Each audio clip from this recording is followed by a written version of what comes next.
The following content has been provided by RWTH Aachen University. Slips are most of everyday errors, and they are small things that go wrong. You form a goal, but you mess up the execution. They're also the much more amusing kind of error. They're usually easy to discover and occur mostly in skilled behavior, when people are actually very good at what they're supposed to be doing. They're often caused because you don't pay enough attention, or busy, tired, stressed, bored, more important things to do, all those kinds of reasons where you don't have your full focus on the issue at hand. The reason for that is what I mentioned earlier, that we can only do one thing at a time, consciously. Walk, eat, peanuts, think about a math problem. We do more than one thing consciously at a time, we run into issues, and then slips will start appearing. Let's look at the classes of slips that there are. There are, first of all, the action-based ones, which basically means I perform the wrong action. For example, you pour yourself a cup of coffee and milk, and then you place the cup in the fridge instead of the milk carton. Okay? There are different types of these things: capture slips, description similarity slips, mode errors. We'll get to those. The second type of slips are memory lapse ones. This is where your memory fails you and the action that you intended to do isn't done, or the results aren't properly evaluated. For example, you walk out of the house and you forget to lock the door. You were planning to, but if somebody asked you afterwards, were you intending to lock the door? You're like, yes, I just forgot, right? So memory lapses. Let's take a look at this first group, the action-based slips. So we're now at errors, mistakes versus slips. We're in the slips category, and here we're looking at the action-based ones. Capture slips are an action-based example where two action sequences with similar but initial sequences, but differences later in the sequence overlap and influence each other. In those cases, usually there's one sequence that you have practiced a lot, that you do a lot, and it will typically capture, that's why it's called capture slips, the less familiar one. Great example, let's say you drive to work every day of the week, and then on Sunday you get into your car or on your bike or whatever to go to, I don't know, a sports game. And before you know it, you've actually driven to your workplace. Just because that's where your car always goes. We like to say, oh, my car drove there, right? It wasn't me, it was my car. Or, I don't know, I borrow your pen to write something down, and then once I have the pen, I'll just put it in my pocket. Right? That's not me being a kleptomaniac. That's just, usually when you have a pen and you use it, you put it back, right? And then the typical situation of what you do, the typical sequence captures the unfamiliar one of having to give that pen back to somebody else. So in a way, the learned, the standard sort of everyday sequence is the dominant one, and it captures the other one, the less dominant one. Second kind of action-based slips are description similarities. So I have an intention, but it's not quite described in enough detail. So two different action sequences actually fit that intention. This often occurs if you have similar objects physically close to each other, like switches, for example. So there's this story in Norman's book of, a student comes into his dorm room after sports and takes off his T-shirt, and instead of throwing it into the laundry basket, he throws it into the toilet. Basically, yeah, I know, that's yucky, but basically the point here is, the description, the intention was put used T-shirt into round thing, in the bathroom. And maybe was tired after the sports game. And, those two things look similar enough and were close in proximity that he just ended up throwing it into the wrong one. Or you've probably been there. You're like, you're having breakfast. It's early. DIS1 is at 9:15. You got to get up in the middle of the night for a student at least. And, you make yourself some breakfast. And then you want to put back the, Nutella glass and the jam glass, and you try to screw the lid on, and you're sitting there, and trying to screw that lid onto the Nutella glass, and after like 10 minutes you realize, oh, that's the jam lid. That will never go onto the Nutella glass, right? So what happened? Two physically similar objects, it fitted the intention sequence enough. Or, I don't know, you get out your coffee pot and you pour yourself some orange juice and you pour it into your coffee pot. All those are examples of description similarities, right? Stuff looked similar enough. And then finally, one of my favorites, because it occurs all the time in computer applications. Because remember, we're always talking about this because it will have an impact on interface design, right? It's entertaining, but it also hopefully helps making better user interfaces. Mode errors. Mode errors happen, and they have really become very much, they've come into existence pretty much through the advent of computing. Because with more complex technical devices, we ended up having to introduce different modes of these devices, right? If you take a hammer is always in one mode, like hammer stuff. There's not much you can configure in it. It's no switch like hammer mode versus, I don't know, fly away mode. But with a computer or an application, there's so many different things it can do. Photoshop has like a gazillion different tools. You click on one tool, the complete system is in a different mode of what it's going to be doing and how it's going to react to your clicks. So in mode errors, somebody triggers the wrong action because the device he was using, the system he was using, was in a different mode than he expected. I'm not saying that modes per se are evil. They are, an unfortunate necessity of the complexity of today's applications. But you have to make them crystal clear that they are there and that they are being engaged. So this is a question to the Linux geeks here. Who has seen this sequence, a colon, a W, and a Q, in a piece of text in their favorite editor? Anybody? Okay, the lady over there? Yes. Where does that come up? When you try to save it and come out of it. Okay, and what editor are you using when you do this? VI. Of course. Yeah, she's like, what do you mean? VI, of course, right? What else would I be using? Right. Good for you. So VI is a text editor. You can try it out when you open up a terminal window in your whatever, whether you're running a Linux or Mac OS X, you can always open up a terminal window and just start VI. It's always installed. Windows guys, you're out of luck, but anyway.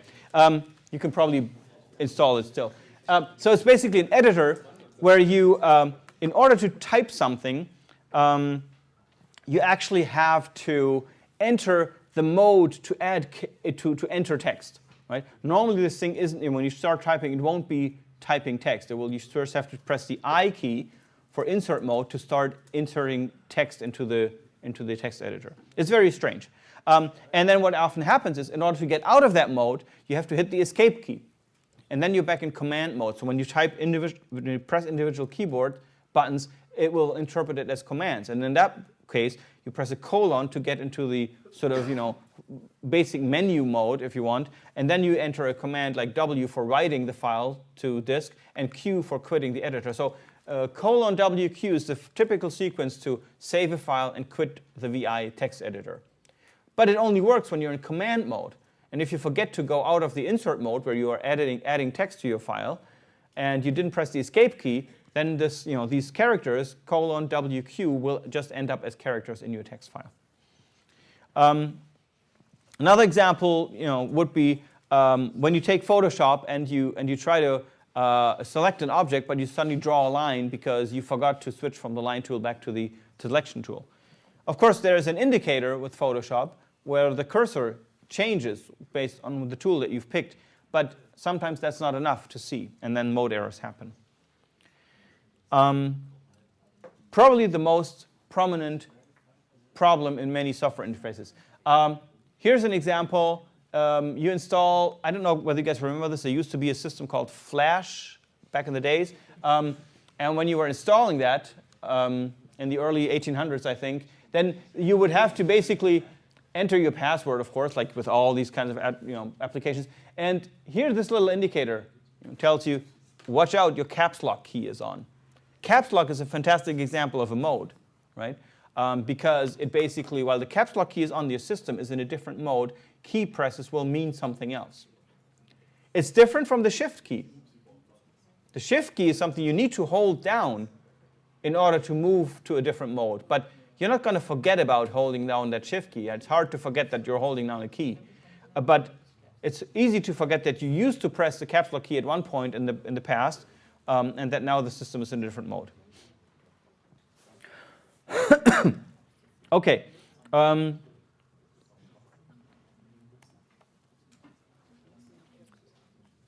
So the other examples of slips, memory lapse ones. These are common causes of errors caused by interruption through other people or devices. You forget to complete your action sequence. Favorite example, you've all been there. So you're in your living room, you're doing something, and then you go over and you're like, I got to get something from the bedroom. And you go to the bedroom. What was I supposed to be doing here? Right? And the really cool thing is you can save that, right? What do? To get back to, to remember what you were planning to do here in the bedroom? You go back to the other room, the living room, and you're like, oh, right, I needed to get some scissors from the bedroom, right, from the drawer. So it's interesting how we forget about this thing, and then we can actually restore that again by just exposing ourselves to the same trigger and context again that we originally used to make that happen. Sometimes also another example of a memory lapse slips would be because you've reached the main goal of what you were doing and you forget about a small detail. Favorite example, you probably have at some point found in the photocopier some originals that somebody left. Why does that happen? Because why do we go to a photocopier? To make copies, right? So you put something on the photocopier, you make a copy, and you have the photocopy in your hand. And you're so happy that you were able to reach your goal of making a photocopy that you walk off, whistling, smiling, and you forget your original. Because your original isn't the big deal at this point, it's the copy, right? Same thing with ATMs. Why do you go to an ATM? Not to insert a stupid little card in a slot. No, we want to get money. So the moment you got money, you're like, yay, walk off. That's why these ATMs don't let you do that, right? What are they employing? What do ATMs employ in order to avoid that happening? They kind of push out the card, and you got to take the card first before they give you the money. It's evil little bastards. But what would you call that with the nomenclature that we've learned, I think, last week? Constraint. Is it? Yeah, it's a constraint. And in more detail, what kind of constraint is it? Physical, yes. It's even further. Physical constraint is good, but we had some examples of those. Very hard physical constraints,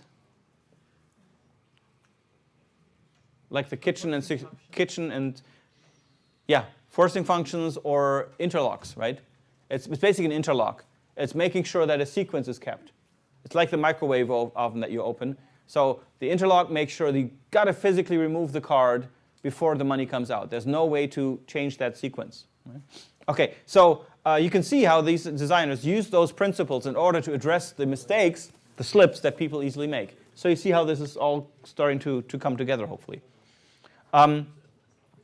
So we can minimize these problems of memory lapse slips, of course, by reducing the number of required steps so that people between step 1 and step 387 don't get lost, or providing reminders of each step, or applying forcing functions, like interlocks, for example, or stuff like this, in order to make that work a little easier.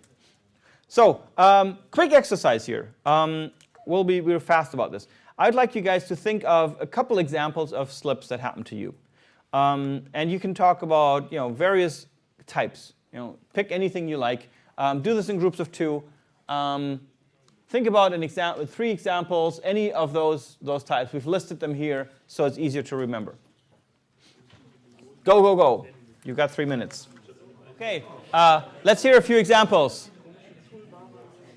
Any kind of slip. Yes? It is very simple to forget the where clause in an SQL delete command. Wow. Okay, you win. You win for the geekiest slip I think that I've heard so far in this class. All right. Forgetting the where clause in an SQL command. Good one. All right. Any idea where that would fit? Mode. Or no, not mode, actually, because, well, the slip is I hit enter too early. I don't know which category that is. So you think maybe it's got to do with so memory lapse, the like early. You think your main goal is already done, and you forget about minor details. Well, it is, because the user interface lets me execute a command which is very destructive. Telling me that I'm possibly going to screw up everything. Yeah, yeah. So it actually reaches into other questions like safety of commands, like possibilities to undo or to alert people of dangerous situations. Okay, other examples. Yes. You have to log into some site and you enter your username and then you're pressing the tab button and start entering the password and you realize later then that you aren't already in the password field and Oh yeah. to another field in clear text. Then. Right. Yeah, clear text passwords because you enter in the wrong field. Very good. Where would you put that? In Mode. Yeah. So basically, the system is kind of you thought you were in the mode or like in the field where you were, and basically having a certain field selected as the active text input field is actually a mode of the system. Yes. Last round. Yes. But. Okay, so here's a but. Okay. It could also be kept because you're used from these fields that you always press tab and are in the password field. Good. And then, so this is the Right. usual way, and then you have this strange site where it isn't that way, and therefore. That's a good example. Yeah, that's a good point. The actual one you need. So the usual behavior would be to enter a username, tab, password, and if the site doesn't follow that convention, it's messing with your learned behavior. So it could be also interpreted as capture. Good example also, these things will not be crystal clear, black and white, just this or that, right? Oftentimes, because people are complex, and thinking is a complex process, these things will match from different directions. So get used to that ambivalence in there. One more maybe? Yes? Also not capture, but I think that is common to the fact that when you're writing with someone's pen, you just put it here. Also sometimes, well, that happened to me in the shop, on the cashier. You brought all the stuff that you wanted to buy, paid for it, take the receipt and go. Right.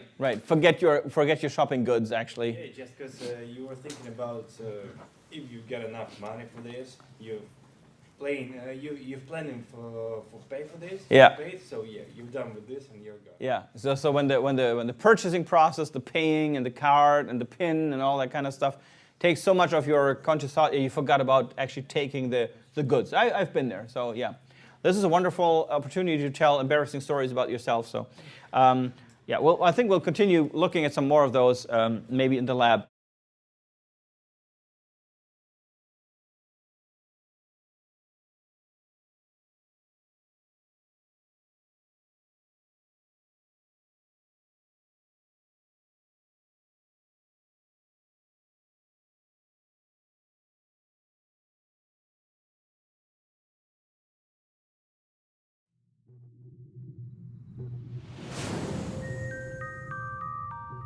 This content was provided by RWTH Aachen University.